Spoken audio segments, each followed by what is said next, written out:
सुखदेव कहते कि हे राजन, जब सट्टा असुर और तृणाव्रत का भगवान ने उद्धार कर दिया, तो श्री वसुदेव जी महाराज अपने पुरोहित जी से मिले। कौन है इनके पुरोहित? श्री गर्ग जी। और उनसे कहा, गुरुदेव आप गोकुल में जाकर के हमारे बच्चों का नामकरण करें। गर्ग पुरोहितो राजन यदुना महातपा ब्रजम जगाम नंद अस्य वसुदेव प्रचोदिता। और आज गोकुल में आए गर्ग मुनि, और जैसे ही गर्ग जी आए तो उनका यथोचित स्वागत किया। नंद बाबा ने वहां के मुखिया थे, नंद जी ने पूछा, गुरुदेव आज यहाँ अहो भाग्यम। और जैसे ही कहा अहो भाग्यम,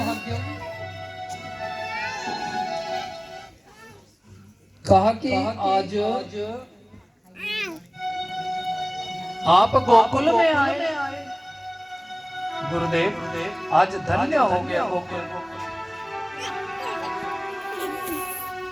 और जैसे ही यूं कहा तो आने का कारण बताया कि आपके यहाँ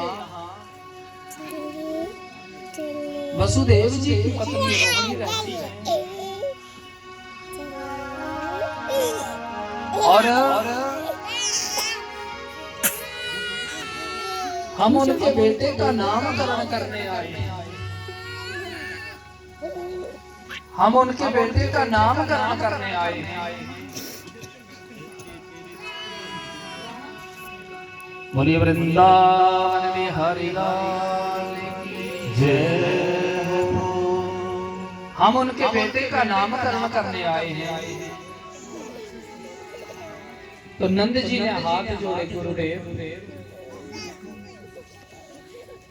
आपकी कृपा से हमारे यहाँ भी एक पुत्र हुआ है, और हमने भी अपने बेटे का नामकरण अभी नहीं किया है। तो गुरुदेव हमारे बेटे का भी आप नामकरण कर दो।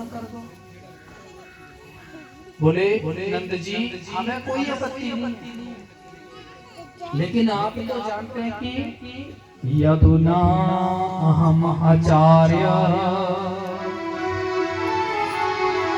आकाश भुवि सर्वदा सुतं मया संस्कृत्यं ते मन्यते देवकी सुतं। कहीं ऐसा ना हो फिर आपके ऊपर विपत्ति आ जाए, आपके बेटे के ऊपर विपत्ति आए। वो कैसे? बोले आप तो जानते हैं कि कंस जो है वो पाप बुद्धि का है। वो कहीं ऐसा ना सोचे कि ये जो नंद जी के यहाँ बेटा है वो भी वसुदेव का। आप तो जानते हैं हम तो यदुवंशियों के पुरोहित हैं।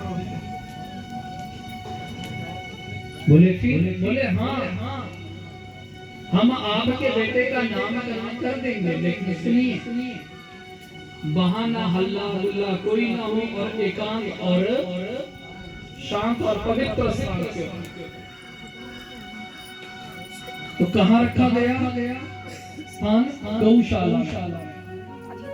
और गौशाला का अंदर जब ये काम होने लगा तो सोचो, गौशाला जहाँ गाय है ना, जहाँ गैया मैया है ना, वहां समस्त तीर्थ विराजमान है,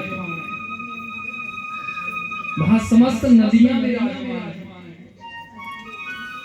ऐसे ही बोला, गौशाला से पवित्र स्थान नहीं हो सकता।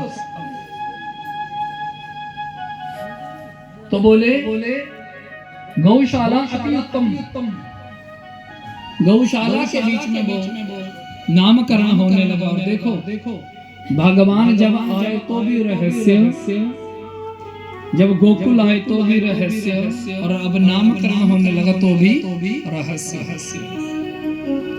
गर्ग जी ने गौशाला के बीच में नामकरण करने का निर्णय लिया और फिर वहां पर दोनों माताएं अपने बच्चों को लेके आई। और जैसे ही लेकर के आई तो गौशाला के बीच में पूजा अर्चना वंदना हुई। और पूजा अर्चना वंदना करने के बाद गर्ग जी अब नामकरण करने लगे। अयम हि रोहिणी पुत्रो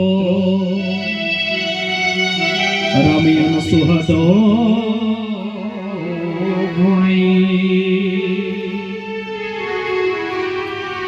आख्यास्ते राम इति बल अधिक्यात् बलम विदु।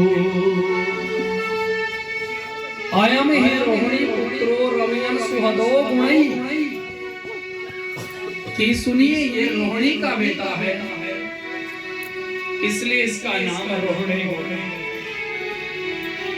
रमयन सुहदो गुणै, इसके अंदर ऐसे गुण रमते हैं।